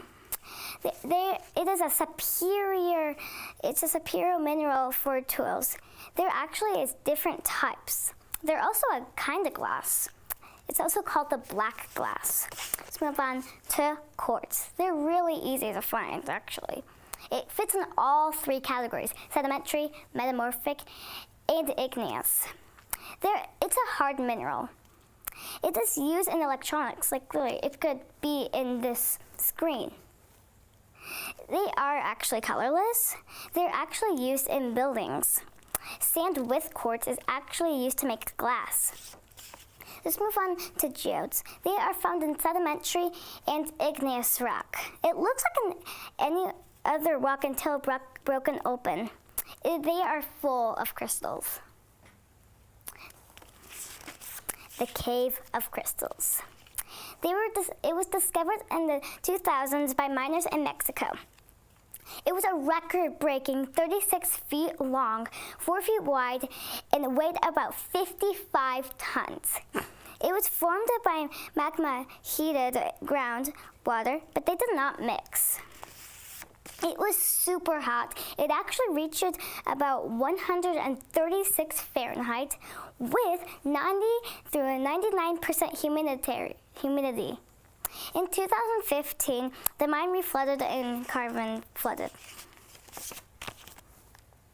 Here, in conclusion, rocks are awesome. When I grew up, I wanted to teach science and rocks. Here are my resources. Thank you for listening. Any questions? Rocks, rocks, rocks, and rocks. How did you get interested in rocks? I actually met a geologist, and I thought it was really interesting before I met the geologist, and I just fell in rocks. How old are you? 10. 10. So when did you start loving rocks? How old were you? About a couple of years ago. Tell me about your rocks that you have here. I have a fake diamond, an obsidian that you can actually see your finger. You can actually see through. And amethyst, quartz, and geodes. Do you know what is inside those geodes? They're crystals. Quartz, to be exact. Quartz crystals. They can also be other stuff, but They're mostly quartz. Nice. Very well done. Thank you so much for your presentation.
Because I have a time limit, I will give you a short course on bridles and bits. Hi, my name is Kenneth Stanley. I'm 9 years old and this is my second year in the horse project.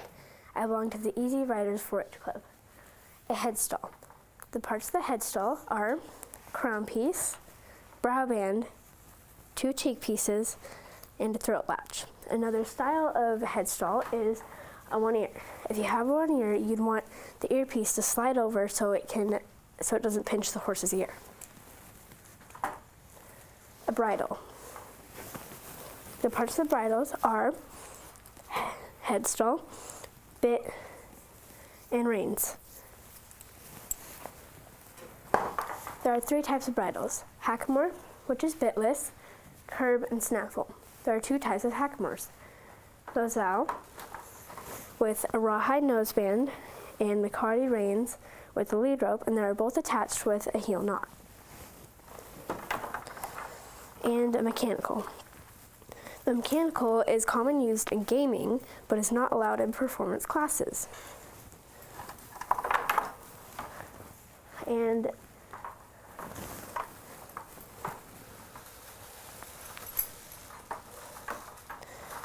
this is a snaffle.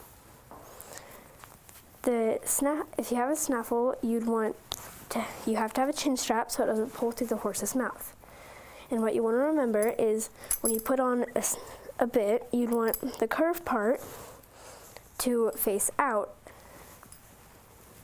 and it is used as a training bit.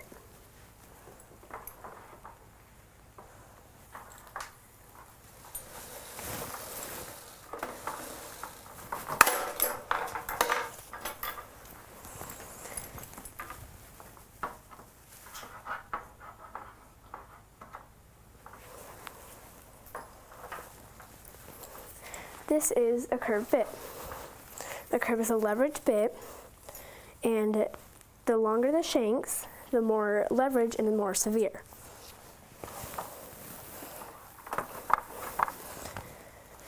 Now I will show you some common bits. And there are hundreds of types of bits, but I will show you some common ones. The types of snaffles. This is called an O-ring, and as you can see where the ring in the mouthpiece attaches, there's a large opening, and so we use bit guards.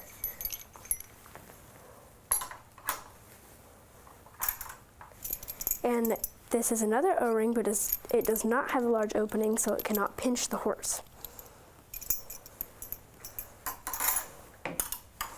This is called an egg butt. It does not pinch because of the way that the cheek pieces move, and it is a mild bit. And this is a D-ring because it looks like a D, and it is covered in rubber, and some people may think that it is good and the horses like it, but as you can see, it has been chewed, and so it can get swallowed and choked on. This is another D-ring, but it has copper rollers that the horse can play with. And a full cheek. The full cheek helps guide the horse better, but it can get caught on stuff like other horses intact. So we use keepers, and keepers help keep it to the headstall, and it will not get caught on other things.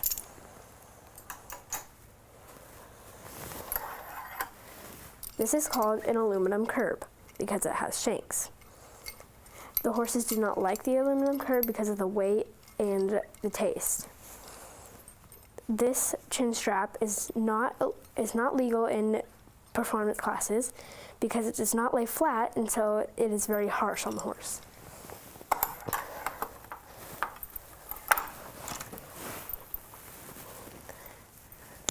This is another chin strap, but it lays flat, so it is allowed in performance classes.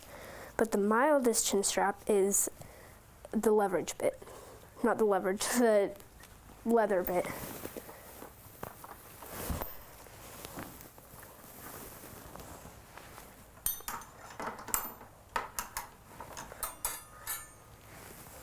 This is a curb bit.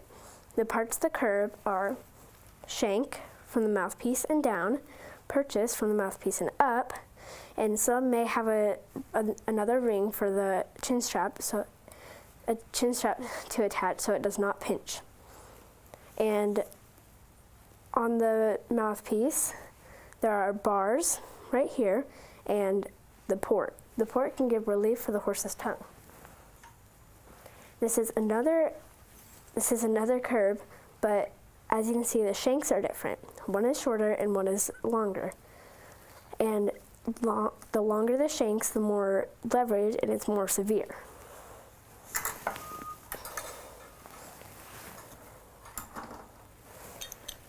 This is also a curb because it has shanks. And some people get confused because the mouthpiece is broken. That is called the link. And so it is a curb.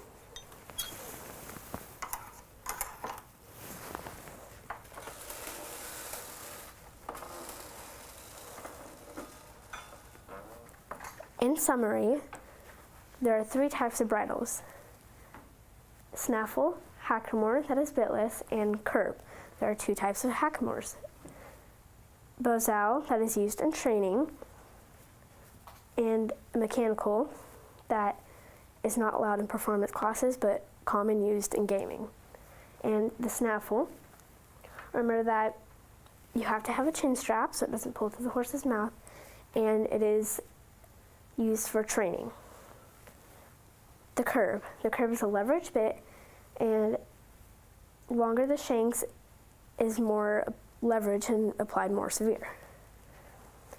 Remember, any bit is only as harsh as the rider holding the reins.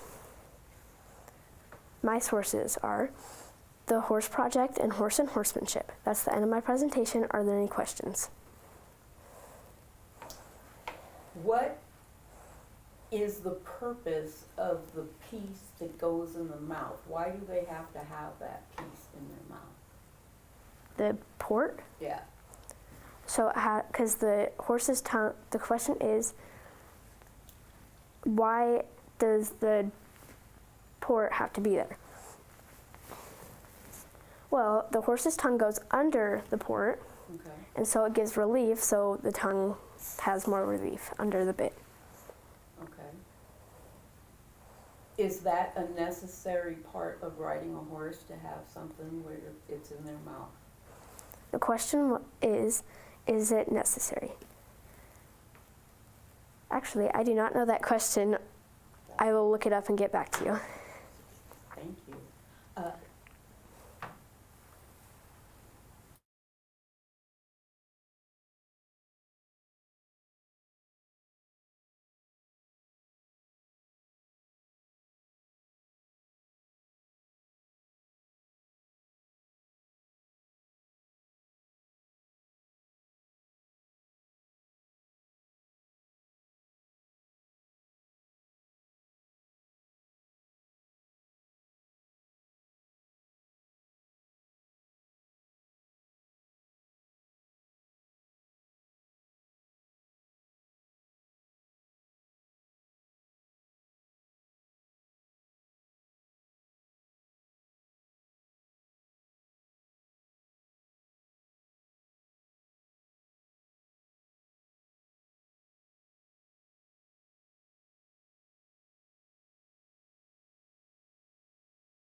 If I hurt my foot, then I can use crutches and so can you.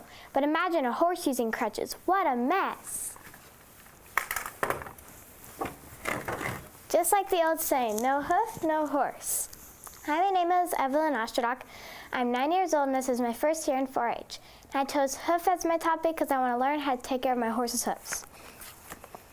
If a horse's hoof is hurt, then he can't walk. A horse that can't walk is a horse that can't eat, work, exercise, bond, and play.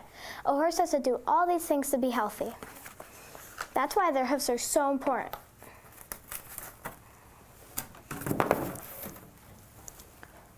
Before we learn how to take care of the hoof, we need to learn the parts of the hoof.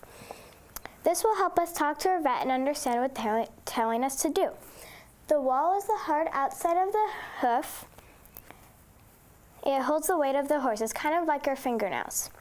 The front of the wall is the toe, the side is the quarter, and the back is the heel. The lamina is a layer of tissue on the inside of the wall. The white line is where the hoof wall meets the sole. The sole is the bottom of the hoof. It is soft and can get bruised from little rocks. The frog is this soft area shaped like a triangle. The frog helps them not feel as much impact when they run. The bones of the hoof are the cannon bone, long pastern, short pastern, coffin bone, and navicular bone.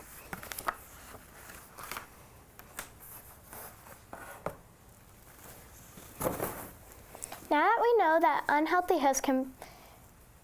we know the parts of the hoof, let's learn about some hoof disease. Let me introduce you to thrush, a smelly and slimy bacteria that loves hoofs. Thrush is caused by untrimmed hoofs, dirty stalls, and not enough exercise. Bacteria lives in the dirt, so if you don't clean your horse's hoofs, he will get thrush. If your horse has thrush, he will show you these signs. You will see black or gray slime in the frog, and it will smell gross. Yuck! What should I do if my horse has thrush, you might ask? First, you want to trim off any dead tissue. You might want your farrier to help you with this. You also need to clean the hoofs out often. It is also important to keep their stall clean and dry. Your vet might recommend a cleaning solution to put on the hoof to get rid of the bacteria faster.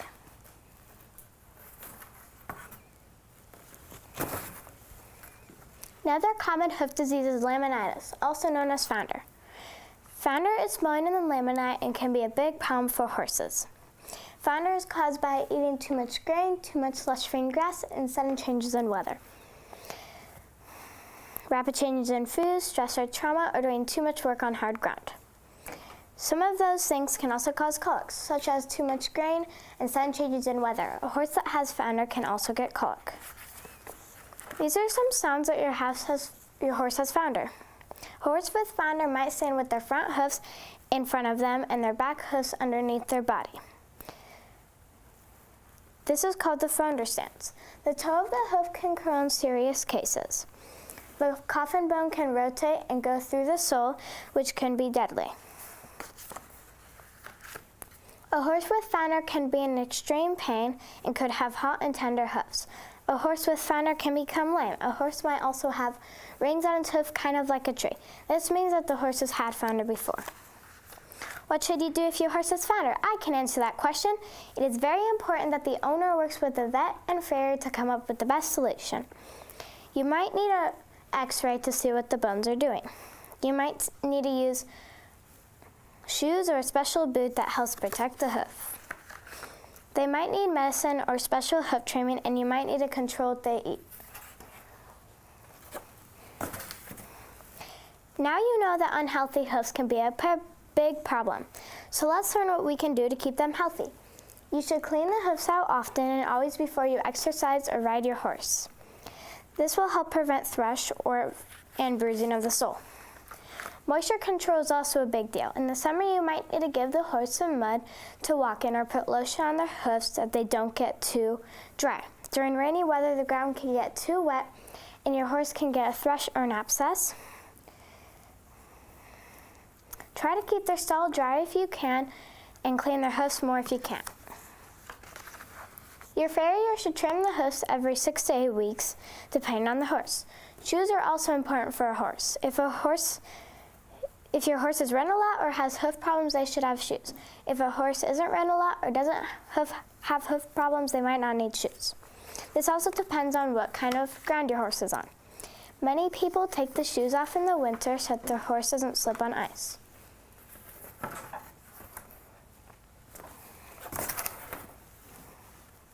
You might have noticed that hoofs are very important to a horse.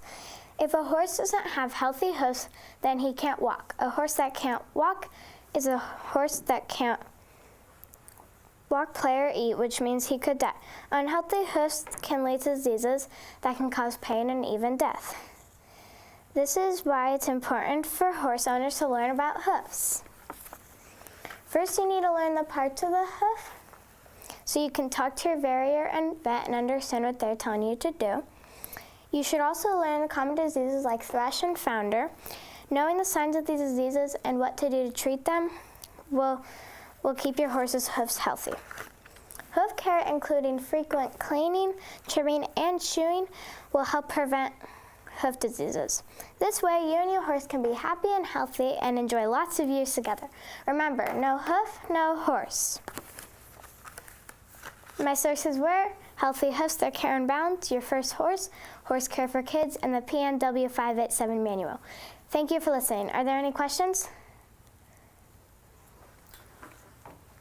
You said that this is your first year working with horses. When did your first year start? Your question was, when did my first year start? I think it was in October. Not that long ago. Yeah. That's a lot of information. Did you have any experience with a horse that had bad hoofs? Your question was, did you have experience with a horse that had bad hoofs? No. So it's just something that you learned about? Yeah. Very nicely done. Thank you.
Okay.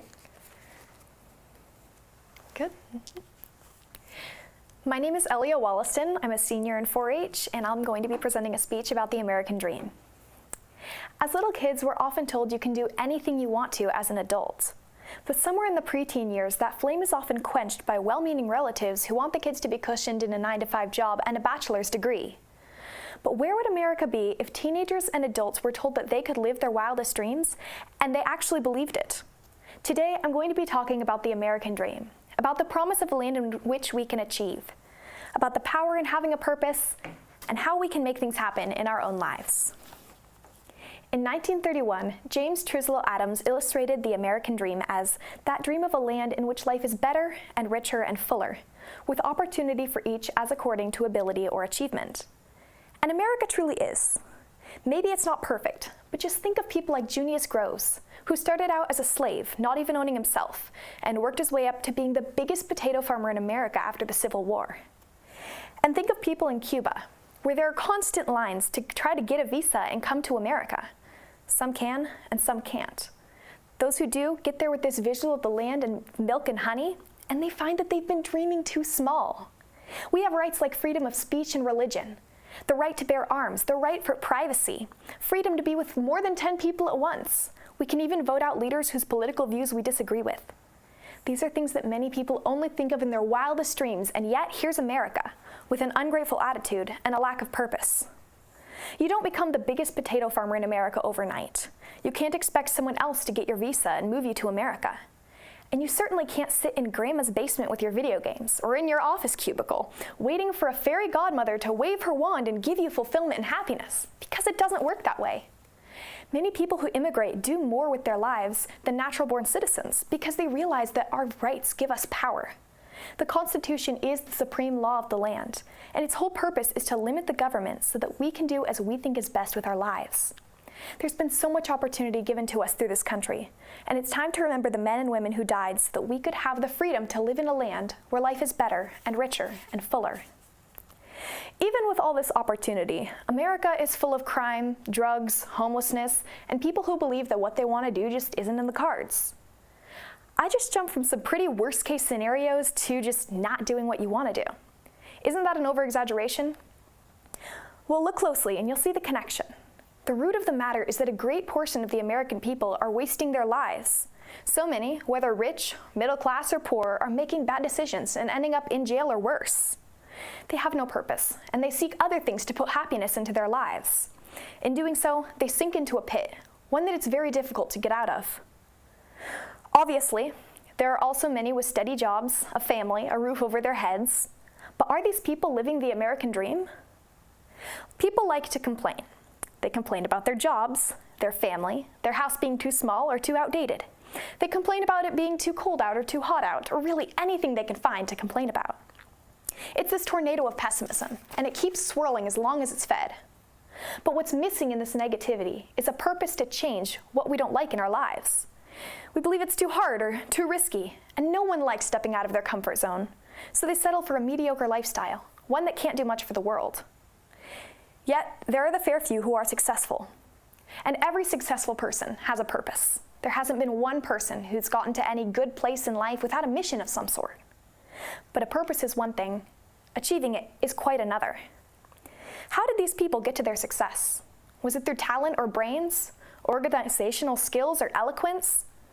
Novelist Stephen King once said, "Talent is cheaper than table salt." The thing that separates the talented individual from the successful one is a lot of hard work. Everyone has a talent or a hobby, something they enjoy. But most people don't think they can get far enough into it to make it their life mission. And they see only the end result of the work that others have already put in. In his book, The Success Principles, Jack Canfield quotes a story about the great violinist Isaac Stein, who was approached after a concert by a middle-aged woman. She gushed, "I would give my life to play like you." "Lady," Stein returned, "that I did." The creative, or logical, or personable greats who have taken what they loved and turned it into their life work have changed the world. Many poor artists whose work wasn't recognized until after their death lived humbly and sacrificed so that they could do what they loved. Maybe some people think, "I'm not willing to make that kind of sacrifice." But if they aren't doing what they're meant to do, they already are. Taking a job you hate, or otherwise putting yourself into a position where you can't fulfill your dreams, means you're sacrificing your life mission. And for what? An easier life? A sense of security? Founding Father Benjamin Franklin said, "Those who give up liberty for a little bit of temporary safety deserve neither liberty nor safety."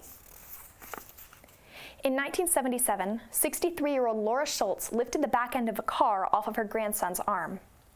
Before this, she'd never lifted anything heavier than a 50-pound bag of pet food. Afterwards, she really didn't like thinking about it because, as she said, "If I was able to do this when I didn't think I could, what does that say for the rest of my life? Have I wasted it? Mulling over what she would do for the rest of her life, she decided to go to school for geology, something that her family didn't have the money for her to do when she was younger. As a kid, do you remember looking into the mirror and seeing a different person? Maybe you saw a geologist, the CEO of a large business, a pilot, an actor, a ballerina, a nurse. Whatever you saw, I believe you can bring that person to life and be the highly successful person you were always meant to be. Success isn't always money or fame, but simply getting to the point where you are fulfilled and happy with your life. Thomas Alva Edison, who took out the first of over 1,000 patents at the age of 21, said if we did all the things we are capable of, it would literally astound ourselves. And I know that he's right, because capability is like the American dream. It's as big or small, as alive or dead, as we make it in our lives. Henry Ford said, if you think you can or you think you can't, you're right. And so the key to the American dream coming alive in our own lives is understanding the work that will follow to obtain the life of your dreams and believing you can anyway. It's knowing you're capable, just like Laura Schultz, because as my great-grandmother once told me, if your heart's in it, that's what matters. You'll make it. Maybe your dream is a complex assortment of goals to clean out the ocean, or maybe it's as simple and sincere as being a good spouse and parent. All these dreams are attainable if you believe in them and are willing for the work. The American dream is that dream of a land in which life is better and richer and fuller, with opportunity for each as according to ability and achievement. Maybe a lot of Americans today pass it off as cliche, but if we decide to gain a purpose in our lives and are willing for the work that follows, it is truly in our power to keep the American dream alive. So how much are you willing to do for the life of your dreams? Because the American dream is alive, the American dream is real, and the American dream is waiting for you to personify it and give it wings. Thank you. What questions do you have for me?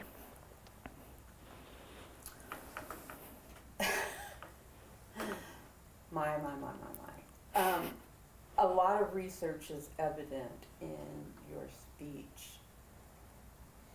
Where did you find all of those connections to the American dream?